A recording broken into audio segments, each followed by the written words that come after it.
You're listening to the Thrive Podcast, where every week we dive into a practical, tactical tip to bring you from a life of simply surviving to thriving. It's personal development for the everyday girl who is done with coasting through her days, done with feeling like she's missing out on the deeper meaning of her own life, and done with mediocrity once and for all. Because it's not enough to simply survive. You deserve to thrive. Welcome back to Thrive. Fair warning, today's episode of Thrive may inspire a decluttering, cleaning, and or organizing spree. It's been a long time coming to get my girlfriend Kallie on Thrive, but this episode was well worth the wait. Kallie is a decluttering queen and has loads of realistic tips and tricks up her sleeve to make real impact in getting and keeping a tidier, more organized space. If you're already sitting there thinking, but I have kids and pets, a small house, no worries. Kallie is best known for her relatable advice. So if your home looks like people, live there and not like the inside of a home decor magazine from your Instagram feed, you're in the right place. Today, you'll take away tips for tidying up fast, decluttering efficiently, and organizing without buying out the container store. You'll also learn a few ways to get your kids involved and mistakes to stop making to instantly look tidier and feel better. Stay tuned through this episode. Drop it 5 stars if you like what you're listening to. And now, welcome, Kallie. Yay. Thank you so much for having me. Yay. We said it's about damn time you've been on Thrive. We've been friends for such a long time. And we just realized, wait a minute, you haven't been on Thrive yet. This is kind of a problem because you have a totally perfect topic that we haven't even shared on the podcast ever. So this is going to be a really fun conversation for everybody and super helpful and super practical. Oh, good. Yeah, I'm so excited. I mean, obviously it's one of my favorite things to chat about. So I'm excited you haven't had anyone talk about this kind of stuff before. I know. It was truly a light bulb moment when we were talking about it, where I was like, wait a minute, this is very relevant to thriving and has never been in 100-something episodes. We've never talked about it. So before we dive into all of that, give everyone the lowdown on who you are, and a little bit about like how much you share on this topic, because it's kind of your jam and you're really freaking good at it. Yeah. So, so I'm a YouTuber, I'm a blogger. I share about productivity and organization. And the way that it all came to be is because I have not always been a productive or organized person. I like to say I'm sort of like a reformed, messy person. I used to be like a total mess. I needed at least 24-hour notice before somebody came to my house. It was like a problem. And I always convinced myself it was just because I didn't have time to take care of it. I was too busy. I couldn't do it. And then I had a child and suddenly I was like, I can't do this anymore. Like, this is not sustainable. And so I just slowly, it's been probably the last 5 years, I just slowly have been teaching myself little tips and tricks and habits and adopting things to make myself into a more organized, productive type of person so that I feel like I have some sort of control over the general flow of my house, if you will. And I feel really passionate about it because it's something that I've changed in my own life and how it's all just rippled into making my life so much more easier. You know what I mean? And so that's why I love to share this stuff. I love to share it in just a way that's super realistic. I'm not somebody who's just naturally organized. My house doesn't look like perfect home edit all of the time. But it's very efficient and it works really well. And I always hate using changed my life, but it really has. These habits have really changed my life. And I know that it's something that's so doable because if I could do it, it's one of those, if I could do it, I know other people can do it. Which is awesome because it's so much more relatable that way, because I'm sure we all can relate to scrolling on Instagram or on Pinterest and seeing these gorgeous, multi-million-dollar mansions with people with 7 kids. And you're like, wait, but do your kids have toys? Where are they? Where's the mess? Where's the dirt? You have pets and children and a whole circus, and it doesn't look like anybody actually lives there. So I think it's really cool to be able to see spaces that reflect what you have inside your own home too. And you're like, wait a minute, like you said, if you could do it, maybe there's hope for all of us. Yes, absolutely. And I love those like beautiful accounts too. I mean, there's some inspiration to be found there, For but sure.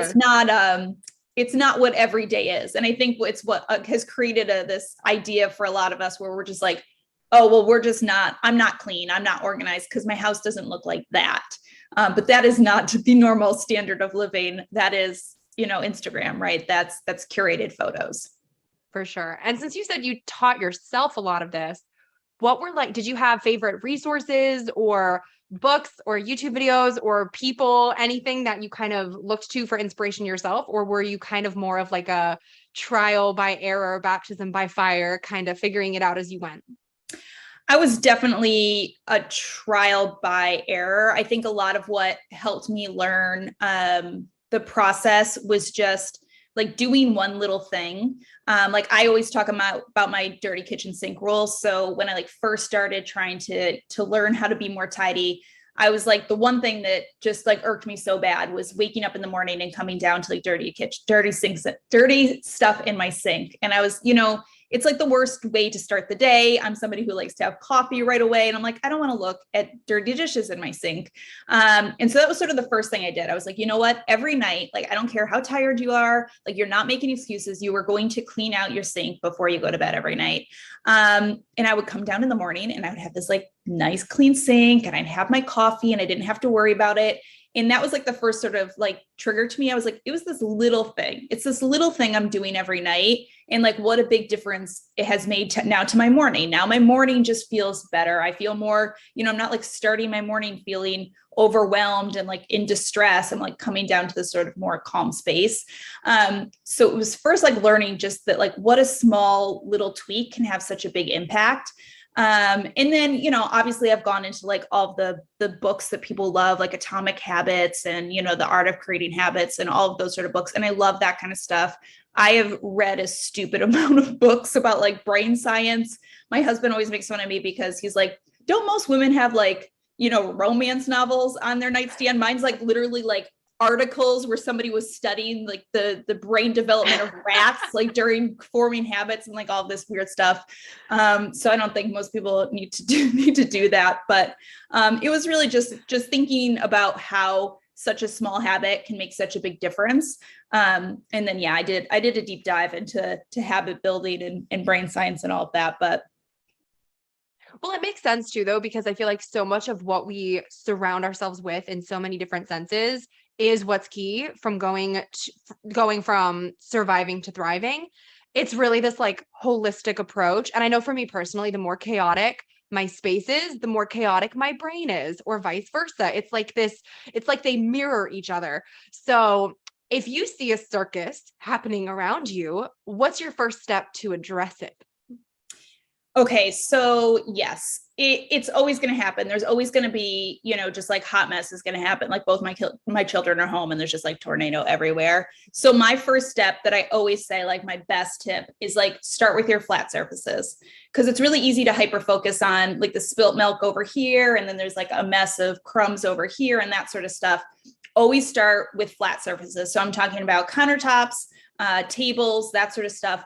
Clear off the clutter on the flat surfaces, because to me, that's one of the things that it's like, it makes the most impact, but doesn't necessarily take the most time. Like if you look at your entire space and you list out all the things you're going to have to do to clean that space, maybe you have a list of like 20 things, but you can do one or two of those things, maybe clearing off the flat surfaces and throwing away the trash. That's going to give you 70% of the impact. So I always look for those things that are getting me the biggest impact, and flat surfaces are a huge one for me. I've sort of gotten to the habit as you focus on flat surfaces where you kind of just like always constantly looking at them and keeping those things cleared. Because then even if there's like, dried up fruit roll up on the floor or whatever, like the counters are clear. You have that feeling, like you said, when there's clutter in your space, it impacts your mind. It does. All of that goes into your brain. It's like the visual clutter is creating clutter in your own brain as well. It's making people more likely to procrastinate.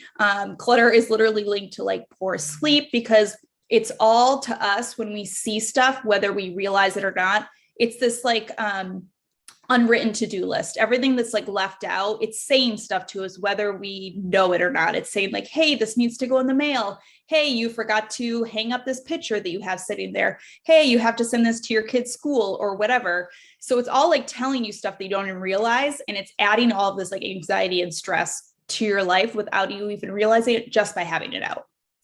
That's such a good point. And I love that you mentioned that it's subconscious too, because I caught myself doing this not too long ago where I was looking at the same freaking pile for, I don't know, it might have been a week. And I caught myself shaming myself as I walked past it.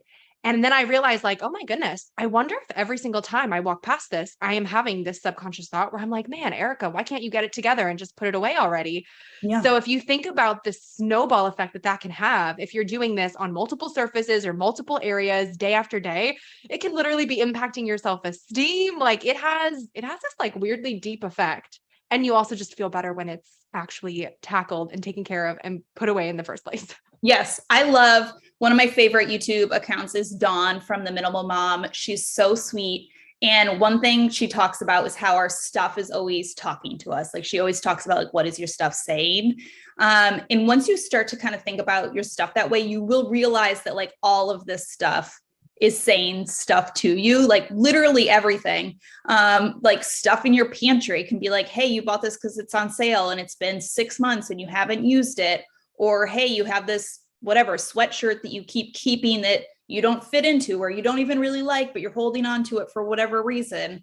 And when you start to look at your stuff that way, I feel like it helps you kind of like step back from it a little bit and tackle it in like a less, I don't know exactly the word that I'm looking for, but it helps you like tackle it in a more effective way, if you will, when you can set it, so sort of say like, it's saying this stuff to me. You know what I mean? Like I'm stuck with like all of this like words being thrown at me by stuff that's just sitting around.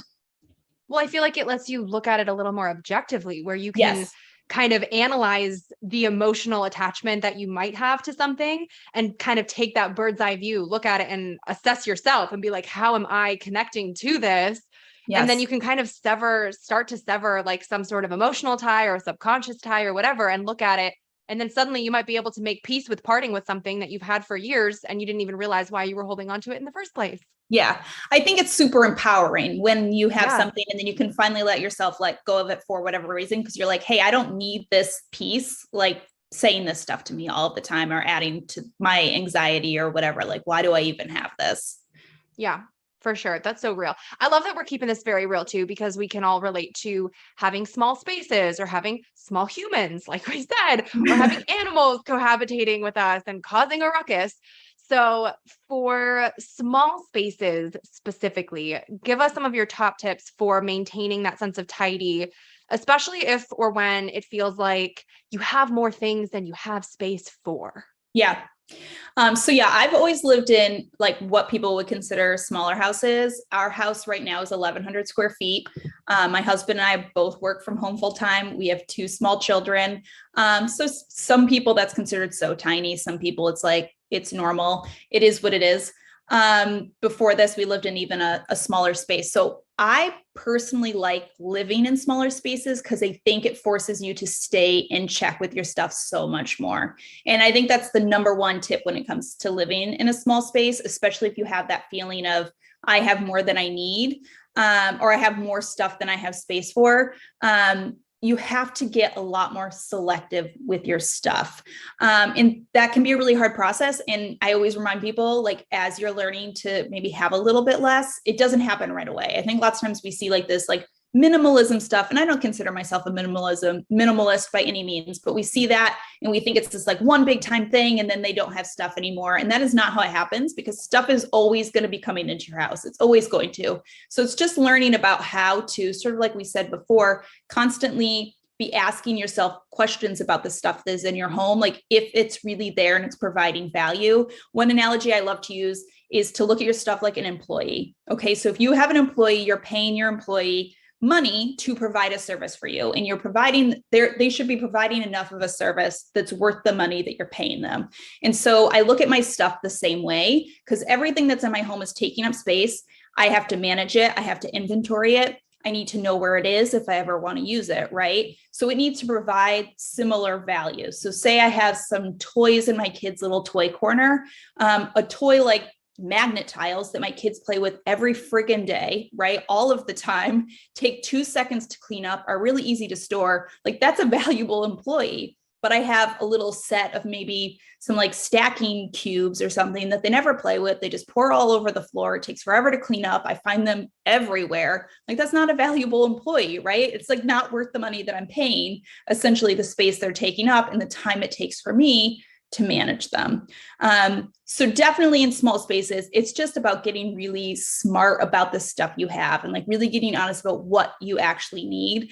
And that feels, I think, really empowering when you really are just sort of cutting it down to like the most important stuff. And this doesn't mean being a minimalist. Like you can still have a lot of stuff. It's just about having the stuff that's most important, and then getting into some type of habit where you are constantly making sure you're checking in on your stuff. Because like I said, stuff is always coming in.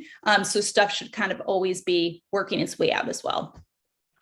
I know you're also a fan of like the 10-second tidies, which or not 10-second, 10-minute. If only it took 10 seconds. Oh my Yes. gosh. But like the 10-minute tidies and just kind of quick assessments and decluttering, things like that.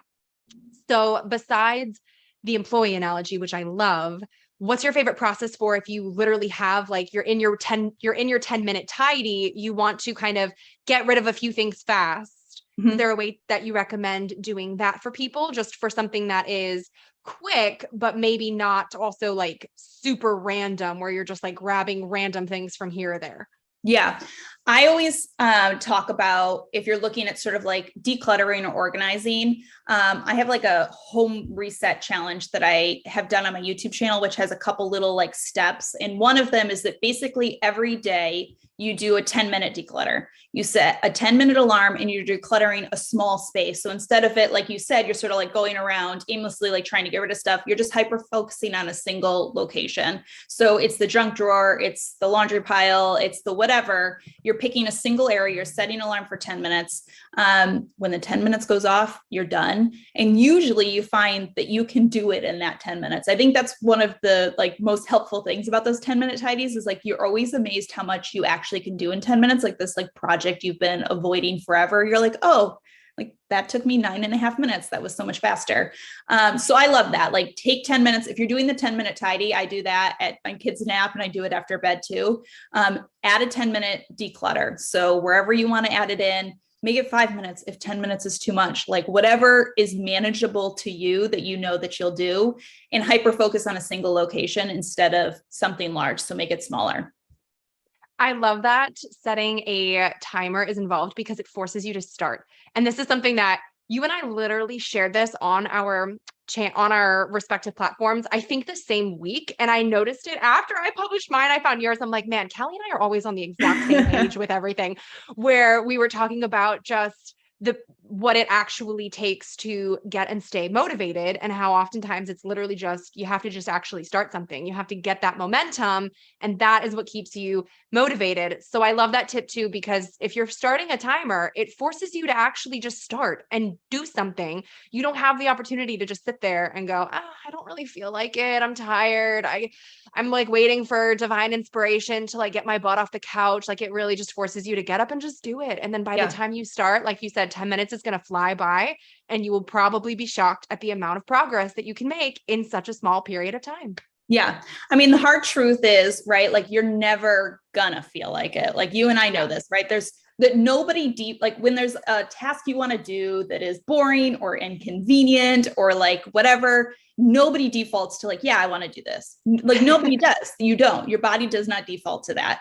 Your body defaults to no, I don't want to. So I think lots of times when I'm like sort of like looking in at I need to do a tidy or whatever, I'm like, Kallie, you're never going to feel like doing it. So just like do it now. You're not going to in 10 minutes, all of a sudden have inspiration, or later tonight when your kids, you just put the kids to bed. Like, no, you're not going to feel like doing it then. You know what I mean? Do it now. And you will be so glad that you did later because it's taken care of.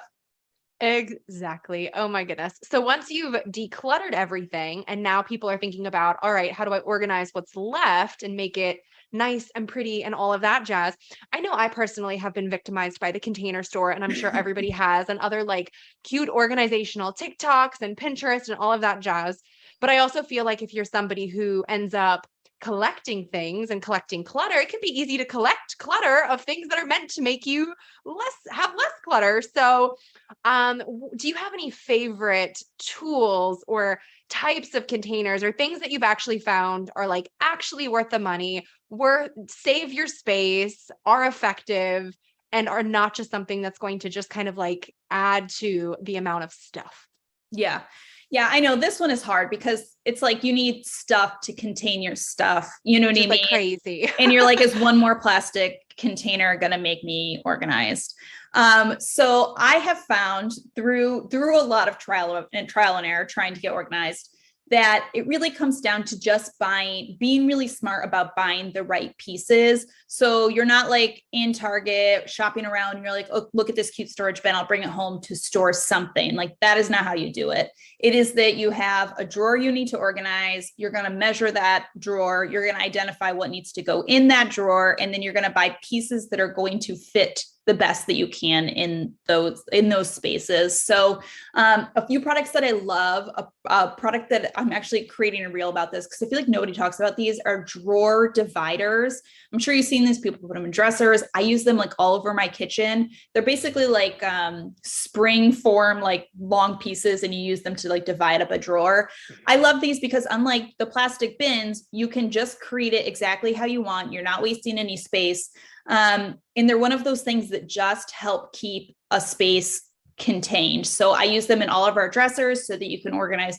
I have short sleeve shirts, long sleeve shirts, sweatshirts. I use them in the pantry, which sometimes you're just like, do I really need it in a pantry? But I can organize. I can have like the dry baking goods on one side, and then I can maybe be like the nuts and the fruits on the other side. It just helps give everything more of a place. And at the end of the day, as long as everything kind of has more of a specific place that it goes, it's more likely that it's going to go back where it needs to go. It sort of cuts down the thinking time that it takes you when it's time to put something away. If you don't have to think about where it goes, like it's just obvious where it goes, it's going to make it 8,000 times more likely it's going to get there. And it's just going to make it faster for you to do the tidying that you need to do. So I love drawer dividers. I do love the clear bins. I mean, I totally use them, but again, it's one of those things like you want to make sure you're buying the right size for the space where you are. You're not just sort of like buying a bulk box of them because they're on sale or whatever. You're buying the ones that are going to fit into your space. Yeah, no, those dividers are gold. We have them in our Tupperware container to keep like the lids on one side and the containers on the other. And we still somehow end up with that problem that everybody has where you're like mismatched containers and things like you're like, I don't even know whose container this is and it's not mine. And somehow it's in my kitchen. But like the dividers still work wonders to kind of just keep things there where you just got to throw it in and it's where it belongs in not even 2 seconds. So they are great. Yes, they are. For sure. Okay, so favorite ways to get your kids involved, because we both have at least one, if not multiple children. And to get them involved in the cleanup process is, I mean, we all know like the cleanup song, but that only works, I feel like, for so long before kids are like, all right, mom, I know this now. I'm not going to be tricked. So how do you love to get or recommend, if you have littles, just kind of getting them excited or getting them a little bit more motivated to especially keep a space clean, since we all can relate to the fact that like they are living, breathing tornadoes in pretty much any space they set foot in. And it's unreal. It's unbelievable. Like literally sometimes I'm just like, how? Like I have two, right? Miles is almost 4 and Finley is 1. It's just like one is eating graham crackers, why are they so messy? I don't know. The other one's eating a banana. It's smeared everywhere. They're tornadoes. So for me, I think a lot of it comes down to routine. So for me, almost all of the cleaning and organization that I have adopted has all come down to routine. You have to like sort of adopt it as this like daily thing you're doing. And so if you want your kids to be involved, it's doing the same thing where you create it as a habit or routine. Kids freaking love habit and routine. They thrive on it. But the hardest part is you as a parent making it happen. So it depends on the age of the child. A big thing that I'm working on my almost 4-year-old doing right now is when he is done eating, always putting his food in the sink, which he does lots of times, but he doesn't necessarily do it habitually. I just want it to be like, when you're done eating, you put your food in the sink. So that's something that we're working on. Lots of times, like and we need to get upstairs for a bath. It's the end of the day. Like, it's easy for me to just like grab it and throw it in the sink instead of make it this thing. But it's worth the effort for me to put in now to like really stick to it so that he learns it, is that is the way that it works. That is the routine that we do. And then after a little while, like, it's really easy. The kids sort of catch on to it really easily that way. So I sort of would say, like, think about certain tasks that you want them to do. Like, another one that we always do is like, okay, if you're ready to move on to, for my 3-year-old, if you're ready to move on to playing with another toy, we got to put this one away first. Sometimes it's easier, just like throw it in yourself and you can move on, but it's sticking to it. It's like sort of you're helping that child create that habit of doing it. And once kids catch on to it, they're really good. They're really good with habit building. Certainly sometimes they're going to be like starving and exhausted, and you're just going to be like, okay, like I'm not going to push it. Right. Obviously we know how it works, but if you're developing it as a habit, it's taking the time now. It's going to take longer. It's like teaching your child to put their own shoes on, right? Like, it's like, or buckle themselves into the car seat. Belt. Oh my God. Takes forever. But once they can finally do it, you're like, oh my God, this is so much easier. So it's putting the time in at the beginning, of it being painfully slow for them to put their food in their sink. And then eventually it sort of, becomes a habit. I tackle everything with habits, basically. Yeah. And it's so true that it might take a hot second longer now, but if it creates the habit where, like, now they are a 7-year-old who does it, a 10-year-old, a whatever year old, and now it's second nature, that is so much better for everybody. Like, it's worth that little bit of extra effort now. Same with same goes for building the habit yourself. It's a little bit of extra effort in the beginning for what will hopefully be a long-term, lesser amount of effort required for literally the rest of your life. So yes. It's a pretty worthwhile investment. It is. For sure. Well, Kallie, thank you so much for coming on Thrive. This has been so many helpful tips for everybody. I think if someone was struggling to get motivated or stay motivated, this could be a little starting off kit before they just get started. And then that will, do the rest of the job by itself for them. So want to close things off by asking you what we ask everyone on Thrive, which is, what does thrive mean to you? And how do you strive to thrive in your everyday life? Oh my God. I feel like the end of podcast questions always catch me. Okay. So it'll be like, what's the best advice you've ever received in your entire life? Think quickly. I was on one the other day and they said, what's the best thing you ever bought on Amazon? I'm like, and you're like, let me grab my list of a single item. Okay. So I think thriving to me, honestly, like, this is sort of like, the question is like, what is the goal in life? Like, thriving to me is that, like, is just in general, like, I'm happy. You know what I mean? Like, I'm living a life that is happy. I feel like it's just as simple as that. So for me, the way that I like strive to thrive in my everyday life is creating systems in my life that keep my life easy and simple, because to me, that's like what generates the most happiness. I think sometimes in our society, like, everything is going and moving and like being places and like consuming content and all of that sort of stuff. And we kind of are like, our bodies get overwhelmed by that. Our brains get overwhelmed by that. So it's about keeping things simple, keeping systems in my home simple, keeping my general life simple. And I find that that's brought me like the most joy and happiness in life. So yeah, I would say you're doing a pretty darn good job of it. So you go, girl. Tell everyone where they can find you online to connect with you more, follow you, and all that good stuff. Yeah, the easiest way to find me is But First Coffee blog, either on like .com or on YouTube. We'll bring you to all of the places that I am on the interwebs. Wait, before you go, make sure you're subscribed to never miss an episode of Thrive. Drop 5 stars on your way out if you like what you just listened to, and come join the party on Instagram at thrive.podcast to stay inspired and thriving all week long. Thanks for tuning in. It's your time to thrive.